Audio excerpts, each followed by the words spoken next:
Bonsoir à tous et bienvenue dans Au Quotidien, la suite en ce lundi, nouvelle semaine d'Au Quotidien qui démarre avec Enzo Maubert, notre journaliste. Rebonsoir Enzo. Toujours là. Le journal est fini, mais on poursuit ce soir avec les bouquins, puisque nous avons sur le plateau Grégory, chacun des éditions Libre à Diffusion. Bonsoir Grégory. Bonsoir Aurélien, bonsoir Enzo. On le disait juste avant de démarrer, la grande semaine sainte arrive, celle des 24 heures. Ça se passera évidemment sur LMTV Sarthe, on vous en reparlera 10 jours avant, le pesage, la journée test, bref, tout se passera sur LMTV Sarthe. Ce soir, on va faire un point bouquin spécial 24 heures, parce qu'il faut se préparer aux 24 heures du côté des livres. J-11, il me semble. Quelques dodos restants. Voilà, bientôt le pesage, bientôt la journée test, et puis après, voilà, nous... C'est lancé. Oui, tous les événements. Tous les événements vont se lancer dans tous les 24 heures et malheur du Mans, c'est pas ce qu'on souhaite pour cette année évidemment, mais c'est le titre d'un ouvrage signé par Stéphane Bois et Guillaume Nedelec et aussi Bob Garcia. Voilà, alors... C'est plutôt original. Pourquoi ? Parce que c'est ni une BD, ni un beau livre illustré. Ça se lit comme un roman. Donc, si je devais résumer en 2 mots, je dirais que c'est l'histoire d'une course légendaire, bien sûr, racontée en 24 chapitres. Voilà, ça c'est très important. Et ces 24 chapitres sont ou glorieux, ou tragiques malheureusement, mais il y a des anecdotes qu'on n'a pas l'habitude de voir, voyez-vous ? Donc on découvre plein de choses, même si on s'y connaît pas mal en 24 heures. Même si, bon, j'aime beaucoup cette course, je connais quand même pas mal de choses, mais là, il y a effectivement des anecdotes assez étonnantes. Donc on va passer de Jean Rondeau, bien sûr, à Jean Graton et son Michel Vaillant, de Paul Newman à Steve McQueen, mais... je trouve que c'est intéressant d'avoir ça dans sa bibliothèque et ça nous permet, on a affaire à des passionnés de sport automobile, puisque Guillaume Nedelec est manceau, il travaille bien sûr. Journaliste sportif à Ouest de France, et il sera dans quelques minutes. Hasard du calendrier dans l'émission 72 Sport avec Antoine Besson. Oh, c'est vrai, très drôle. Et Bob Garcia qui avait également publié un ouvrage sur Rébellion Racing. Donc les petites histoires dans la grande histoire, c'est dans ce roman, parce que c'est un roman 24 heures et malheur du Mans. C'est des petites nouvelles, mais qui se lit comme un roman. Donc voilà, on en profite, premier ouvrage conseillé par Grégory ce soir.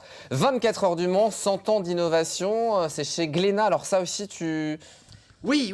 Tu dis, il faut acheter, c'est très bien. Voilà, alors pourquoi ? Parce que déjà, Glénat est une très belle maison d'édition, la collection Plein Gaz l'est également, et que Denis Bernard, on ne le présente plus, et Christian Papazoglakis a collaboré à cette BD, mais à beaucoup d'autres d'ailleurs.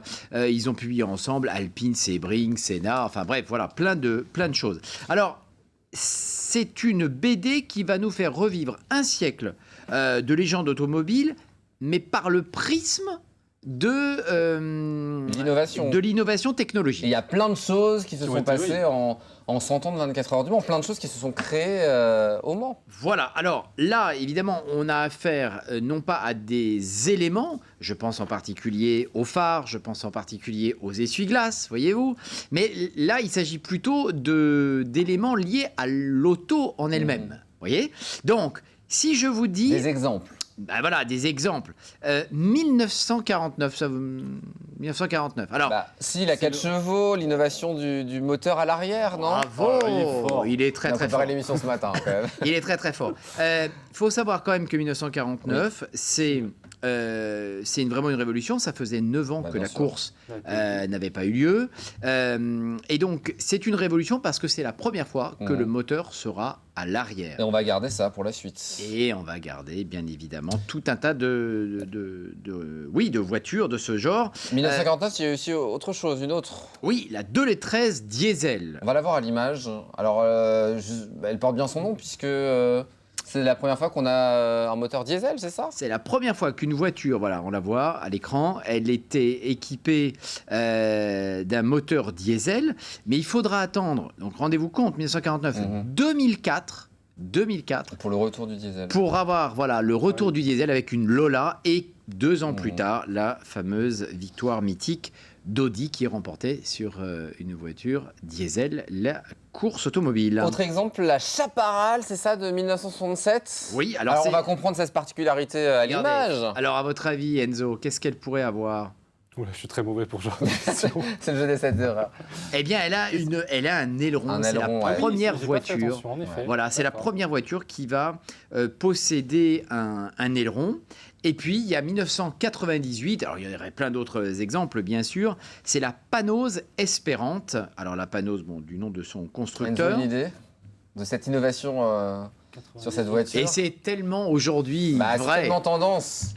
Alors que Électrique, Quasiment. Pas quasiment. hydrogène, non plus. c'est la première voiture hybride. Hybride, Ah, on hybride, n'était pas loin en Thermique 1998. et donc, électrique. à découvrir dans 24 heures du Mans, Oui, 100 et puis ans toujours de d'innovation. très très beaux dessins. Hein. Chez Glénat, donc à acheter absolument. On passe chez toi, les éditions libres à diffuser, il y a plein de choses. Évidemment, la fabuleuse histoire des 24 heures du Mans, c'est un album jeunesse à absolument se procurer. Alors, je dirais un album familial, qui est séquencé par Decade, coécrit avec Bruno Palmé et Denis Esquerra. Et si mon petit doigt m'informe bien, il semblerait que... Ben oui, Bruno Palmé sera avec nous tout au long de la semaine des 24 heures. Grand spécialiste et journaliste, évidemment, qui sera avec nous pour vous faire vivre, chers amis, les 24 heures au plus près. Voilà, et donc Bruno et Denis se sont mis tous les deux pour essayer de séquencer depuis 1923, tenez-vous bien, jusqu'en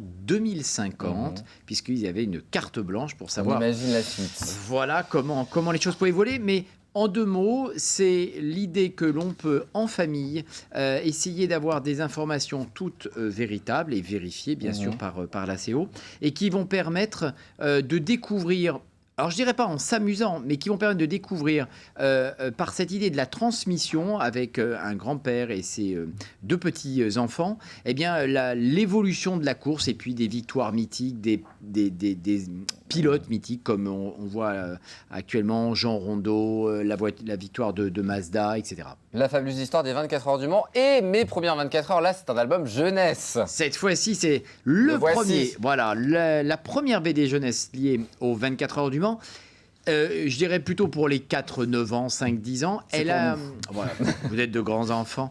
En tous les cas, une chose est sûre, ce qui est très intéressant dans cette BD, c'est de montrer que les 24 heures, ce n'est pas simplement la course, mais c'est vraiment cette semaine sainte dont tu parlais tout à l'heure, Aurélien. Entre le moment où il y a le pesage, c'est quand même assez fabuleux quand on est un gamin, qu'on est manceau ou pas d'ailleurs, de voir... Si on veut faire plaisir à son enfant, son petit-fils, son neveu ou sa nièce, évidemment, c'est l'occasion de se faire ce petit plaisir avec mes premières 24 heures. Voilà. Il nous reste même pas 30 secondes. Je voulais qu'on évoque 24 heures Le Mans, 100 ans de légende, célébration d'une course. C'est signé notamment du journaliste Gérard Rolls. Alors ça, c'est un très bel ouvrage. On l'avait déjà évoqué, mais c'est bien de le rappeler parce que ça, c'est une vraie encyclopédie. C'est le mot qu'on peut évoquer. Absolument, parce que c'est vraiment, je pense, la Bible au sens grand public. Hein, c'est pas un livre que pour les passionnés, bien au contraire. Vous y trouverez, on peut dire quasiment toutes les réponses à vos questions. Et ce qui est intéressant aussi, on le voit là à l'image, c'est la maquette. Moi, je trouve en tant qu'éditeur que cette maquette est particulièrement exceptionnelle. Elle met bien en avant les documents. Elle a des niveaux de lecture différents.